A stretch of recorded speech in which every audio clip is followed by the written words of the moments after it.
News First, Newsline Prime with Faraz, Shauketaly. And a very good evening to you and welcome to Newsline Prime. And it's all about the constitutional or political crisis, if that's what it can be termed. And to discuss that and to find out a little bit more about what exactly is happening and where the state of governance is, this evening we are joined by the newly appointed Minister of Official Languages, National Integration and National Reconciliation. He's right here with us, the one and only Mr. Vasudeva Nanayakkara. Very good evening to you, Mr. Nanayakkara. Good evening to you, sir. And thank you for being with us, and a nice, lovely, pristine white shirt. But politics is anything but pristine at the moment. What is going on? Have you got the numbers? Yes. Then why are you not reconvening Parliament sooner? We have convened sooner than decided earlier. 2 days. 2 days earlier. Right. And what have you all been doing between now and then? Appointing secretaries, appointing ministers, getting the government machinery to run without a break, and looking into the most urgent matters, including the vote on account. That is, we cannot spend any money without the approval of the government for the period that we will have next. We need money, and so we are preparing all that, and we have to reduce the prices of some of the essential commodities. We have reduced the debt burdens in many respects. All this had to be done while we were waiting until the next Parliament meets. But otherwise, what is fresh about the new government? I see. Is it also true that this time period is being, this sort of extra time, if you like, in football terms or rugby terms, this extra time by proroguing Parliament is being used to buy the votes? Is that true? Buying has been done by them, not by us. But the but the former Prime Minister or the present one, depending on your point of view, let's just say his name, to make matters easy, Mr. Ranil Wickremesinghe gave an interview and he said that in between all this, that buying is going on. Yes, buying is going on by you. But the buying has been going on their part. As we all see, our minister. So what's the going rate? It could be anything from $100,000 to $1 million, and stay in Singapore with the family. And to is that to meet Arjuna Mahendran, do you think? Sorry? Arjuna Mahendran is the one who has to come and receive them at the airport, if I am not mistaken. Really? Yes, if I am not mistaken. Maybe that I... Maybe it was a body double. Maybe. But Arjuna Mahendran is their kingpin in Singapore. Right. Now then, this is all sort of just talk, isn't it? What's going on? It's not just talk. This man, Manusha Nanayakkara, I'm ashamed that I have the same name. He was our minister. And he... But is it confirmed that it was him? Yes, it is him. Because we know that he is not coming to the office. And he cannot be found at home. Well, he must be resting somewhere. No, he is resting in Singapore. Yeah. And he has gone out of the country. Nothing wrong. Definitely, we have found out that he has gone out of the country. Yeah. And he is gone to Singapore. We have all the details of where he is and what he is doing. Isn't it fake news? Isn't that fake news? No, it's not fake news. It is absolutely true. And you're saying that with responsibility? Yes, that he went to Singapore, and we have found out from information that could be gathered that he flew to Singapore from Sri Lanka after he relinquished his position as minister. Right. So buying has been going on their part. Not only buying, but giving. So, but surely buying's been going on your side as well. No, I don't think we have been doing buying. We have been appointing ministers and junior ministers, state ministers, those who are keen to be ministers would naturally be attracted by what we can offer. That's a privilege and prerogative of a government. But isn't it right, the section of people who say that Ranil Wickremesinghe is quite right when he says that he is the Prime Minister, he still has the numbers, and y'all are blocking him by not reconvening Parliament. What is it that is blocking him? The prorogation. What is prorogation? Suspension. Suspension is by the authority and under the hand of the President by virtue of provisions in the Constitution. Right. So what is the blocking there? Now then, how did this all come about? This all came about. Yes, how did it start? Tell us on the 26th of October. The fissures that began within the government between the President, Maitripala, and Ranil Wickremesinghe, the Prime Minister. Yeah. We correctly understood that this contradiction will ultimately overflow and come to an explosive stage. Yeah. And it did really come. We had correctly understood the political equation. Yeah. And some of us in our JO thought this was a cunning practice on the part of the President to mislead us and to take advantage of our support to him. But we were right in having assessed that he wanted to part ways with Ranil Wickremesinghe. Right. And which came right, and for which we extended our support. Of course, Ranil's policies and the policies that we have espoused are poles apart, and what Maitripala Sirisena, the President, had been used to as a perspective, as a philosophy or as ideology, is far from what Ranil had wanted to do or had wanted to espouse. This is the contradiction, not personal. It is a political contradiction arising from the 10th of February. Can I ask you this question? Now, on the 26th of October, the UPFA withdrew from the coalition agreement. With the National Unity Government. Yes. Right.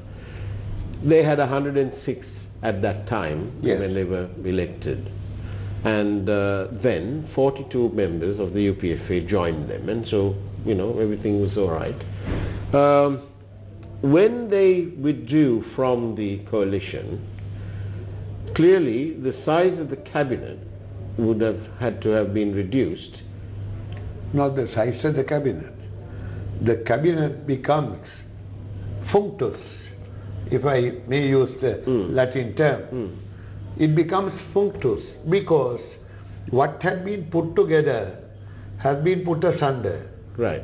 And then there is nothing. At that point, when the Speaker received the letter to say that you all have withdrawn, so one partner, one component is withdrawn from this.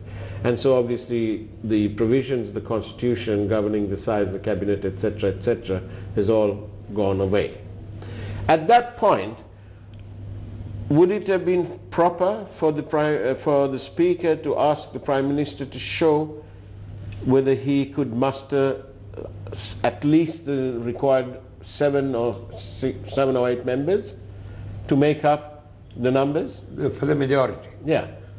You have a point in that. I think that's a very smart point. It didn't strike me all this time. Well, because my analysis of this thing, because it was when the Speaker said that he will recognize only, he wants the status quo maintained, and the status quo meant Ranil Wickremesinghe Prime Minister and so on. And so when the UPFA withdrew, the remaining group of 106, let's say 106, I know it's less than that now, but that 106 were reduced to a minority. So at that point, either of two things could have happened, but only one's happened. The thing that didn't happen, apparently, was that the Speaker didn't say to Mr. Wickremesinghe, hey, excuse me, you need another partner here. And so he could have rushed off to wherever he did and found himself the required minimum to make up the 113. But that apparently didn't happen. And it looks like the President Sirisena beat them to it by saying, well, you know, it's unconstitutional now, so I'm going to appoint a new Prime Minister. No. Yes, you have a point there. The basis of the government that function, as we know, is the agreement between Sirisena, the President, and Ranil Wickremesinghe, who became appointed by the President, and it continued on the basis of that agreement, and they thereafter got the approval of the Parliament for a national government under the 19th Amendment and increased the numbers to what they were last. And this status quo collapsed. When a status quo collapsed, a new equation has to come into existence. Would it be fair in that case, Mr. Vasudeva, to say that the Prime Minister at the time, when UPFA in the morning delivered the letter, that the Prime Minister ought to have been given an opportunity to muster up some other party, other members, because there was, after all, the JVP and the TNA, both of whom were not part of that national unity government. Yes. They could have formed a government between the UNP and any other party. Yes. But no other party was willing to become a partner of the UNP. But to be fair, the Prime Minister had only a few hours. Yes. Within hours you have to come up with your next move. Yeah. And if he was not quite ready to do so, then what the President is entitled to do in the first second after the collapse of the agreement is to appoint another Prime Minister. In the first second. Which is what he did. Which is what he did. So obviously your position is that the President then was not unconstitutional. No, absolutely not. Right. Now then. If he was unconstitutional, yes, we have the provision that the Constitution is interpreted by the Supreme Court. Yeah. Rush to the Supreme Court and ask the Supreme Court to stay the appointment. But Parliament is supreme, isn't it? Parliament is supreme. So why would then Parliament is supreme, but it has to get the interpretation, the Constitution, from the Supreme Court. Right. So therefore they could rush to the Supreme Court. Prime Minister, gosh, this is getting all very complicated. The former Prime Minister didn't go to the Supreme Court. And he says that there's no point doing that because at the end of the day, they will return this whole thing to Parliament because Parliament is supreme. Well, we will wait for them to return it to the Parliament. If it's a matter of a procedure in Parliament. But he says that's why he hasn't gone to the Supreme Court. No, this is not a procedure in Parliament. This is an executive action. Right. An executive action which, according to him, violates the Constitution. Right. So, who interprets the Constitution? Not the UNP? Not the Attorney General. Not the Attorney General, not the UNP. The Supreme Court. Supreme Court. And they didn't go to the Supreme Court advisedly because they knew that they had no legs to stand on. So, to put it simply, do you think that Ranil Wickremesinghe is clutching at straws? Or yes. Does he come on, if we had turned it the other way around, would you all be what would you be shouting about? We would be going to Supreme Court and asking for interpretation of the Constitution, asking for a stay order. We will not be going to But can the Supreme Court order Parliament? That's the other thing. The Supreme Court doesn't order Parliament. Right. Supreme Court says the President's Act is in violation of the Constitution. Right. It is not Parliament. So that's like holding the handbrake. President can be now brought to court for action in fundamental rights. So this Nagananda Kodituak attorney at law took up this point and went to Supreme Court. Right. Supreme Court said, On the face of it, they don't see much of a case. However, to inquire into it, we'll fix a date, which shows that they didn't treat it with urgency or importance. Thank you. This is Newsline Prime. We are live with Mr. Vasudeva Nanayakkara, the new minister, the new cabinet minister of official languages, national integration and reconciliation. And as usual on Newsline Prime, you can send us your questions by SMS 0772 300 305. Those are our numbers, 0772 300 305. And let's find out a little bit more about those numbers. 113. Now then, Mr. Vasudeva Nanayakkara, are you absolutely positive that you have the numbers? Yes. So when you turn up, can you explain to the public what happens on the 14th of November? On the 14th, what to happen, I can tell you. Right. But what the speaker will do, I cannot tell you. But the speaker can't do anything against the... But the speaker is going to do, according to him, what he has no powers to do. Then what happens then? Then what happens will be that his ultimate decision to take a test of strength in the parliament would be null and void, ab initio void. But if you have the numbers, does it matter? Even if you had the numbers, Yeah. the government does not fall therefore. The government is the executive body, while the parliament is the legislature.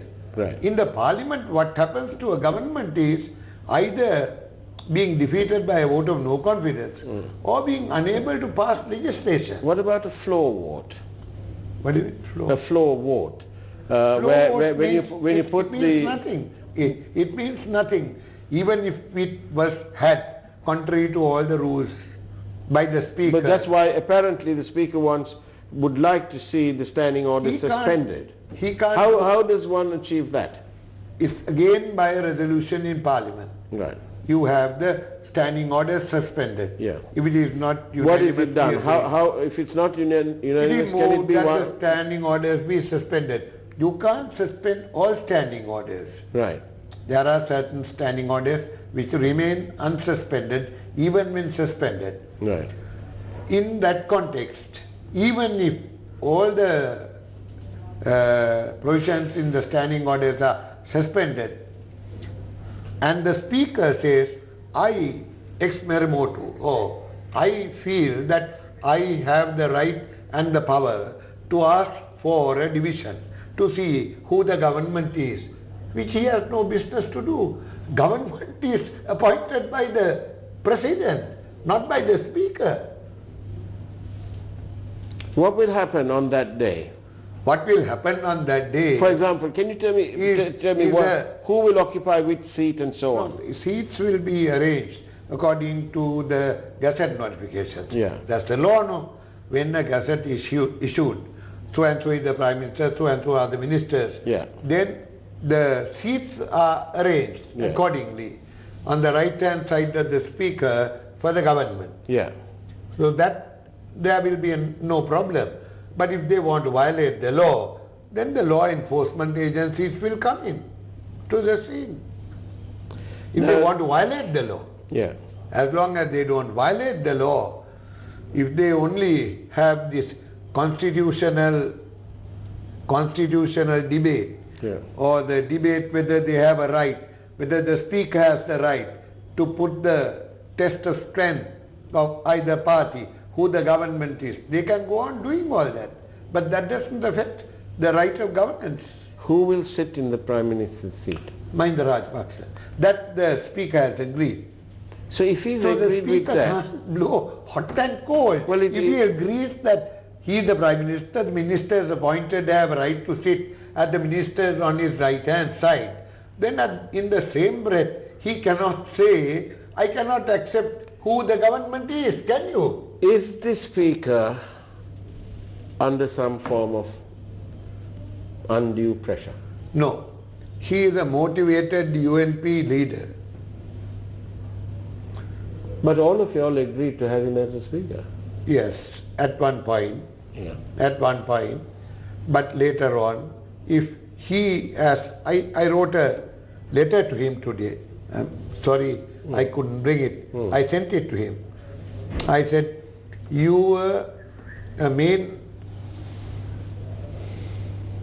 personality involved in the ouster of the last government, 2015.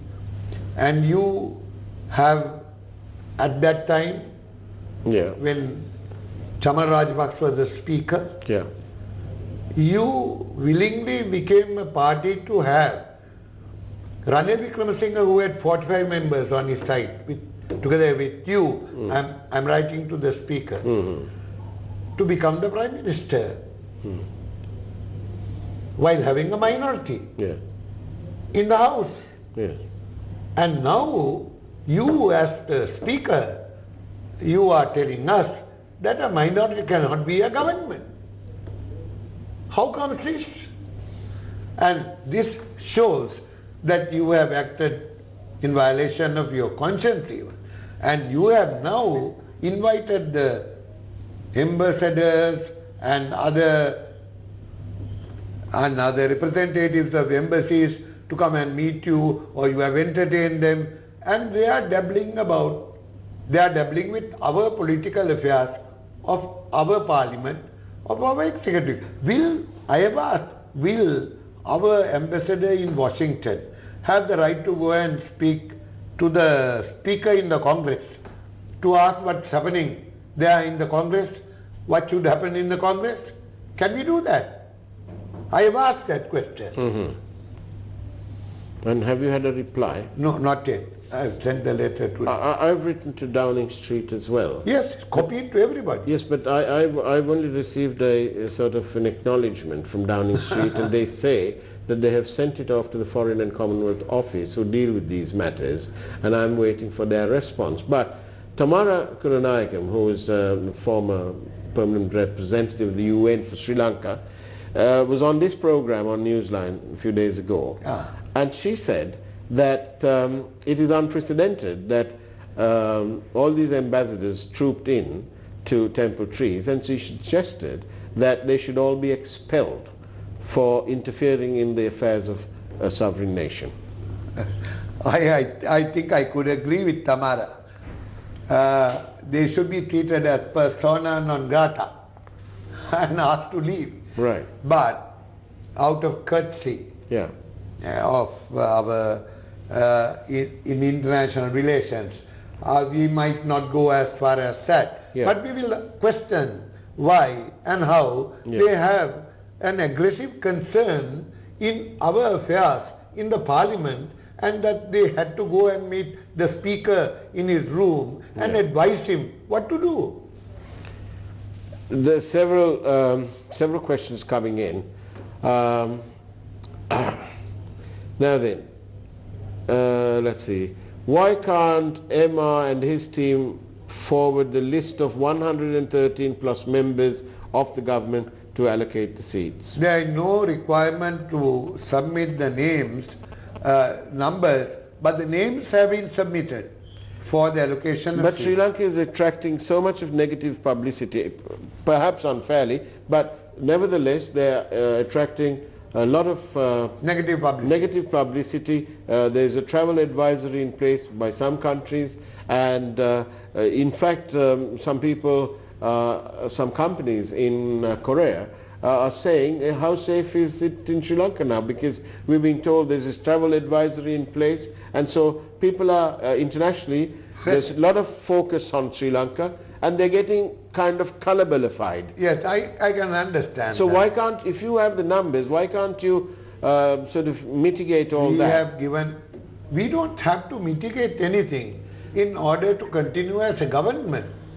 It is our right, it is our privilege, the President's right, in order to appoint a government and for that government to continue. In the Parliament, what we seek is the numbers to keep ourselves going against a vote of no confidence, or in order to have our bills But passed. whilst you're all arguing about these matters... Why should anybody be telling us, Yeah. show your numbers, I'm going to test the numbers?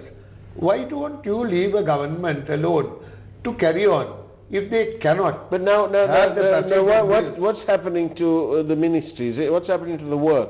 Is the work carrying on? We have a minister who technically shouldn't be a minister now, but he's turned up, he's photographed in his office and he's pretending to work, or he's working. He was not allowed to work in that office for more than few minutes. The employees were gathering to ask him on what authority he has turned up. Right. Before the employees gathered and came up, he left the office. Are you worried I'm referring to Minister Nanayakkara. If Right. you were referring to him, Yes, I was too. no other minister was doing that. Right. Now, are you worried that some of what's happening could be like touching fire to fuel? No touching fire to fuel. What is the fuel and the fire? All that we had to do Well, was... the British Parliament, they said that, the Foreign Secretary said that they were watching the system or the events in Sri Lanka carefully and the safety of Ranil Wickremesinghe. They very specifically said this in the seat of democracy. I can understand them being concerned For what? Why? and aggrieved that their representative is not in power. They put their representative in power in 2015 and now he is out of power suddenly, unexpectedly and abruptly, and therefore they are very much perturbed and they are also disturbed, and therefore they are doing things which they ought not to be doing, Right. not to be saying. Right. Here we go. If the SLFP field speaker is going to do the floor test, why don't they get a stay order? We don't want a stay order because a stay order cannot prevent the proceedings in a parliament. Parliament and business in parliament is determined by the parliament. Right. That is already laid down. Right. Therefore no stay orders about proceedings in parliament. Do you think it's right? Well, I think it's time for the last question. Yes, we need to wrap up very quickly. We're really there. Mr. Vasudeva Nanayakkara, do you have, on a level of 1 to 10, how confident are you that your government will be able to form a fit and proper government on the 14th of November when you go to Parliament? Not on 14th of November, the government is already formed. I think there is a misconception here Right. about the parliament and the government. Right. They have a connection, no doubt. Yeah. But the government has come into being without having been firstly elected into parliament, which can happen when the president decides to do so. Now the parliament is another matter. The parliament can always bring a vote of no confidence and get this government out of their way, which they can do. And we cannot proceed with the government without having our bills passed and our finances approved. That's where the catch is. But they have got the tail, they have caught the tiger by the tail. That's what has happened to They have caught Ranil Wickremesinghe. they have caught the tiger by the tail, and the time has unfortunately caught up with Newsline Prime. Vasudeva Nanayakkara, on behalf of the network, thank you very much. Do come on our longer program, so that which is on Monday evening on Face the Nation, and maybe we can have a more time to discuss this. But thank you for coming here. Thank you very much for watching Newsline Prime. Take care. We'll see you again tomorrow night at 8 p.m. Take care and good night. God bless you.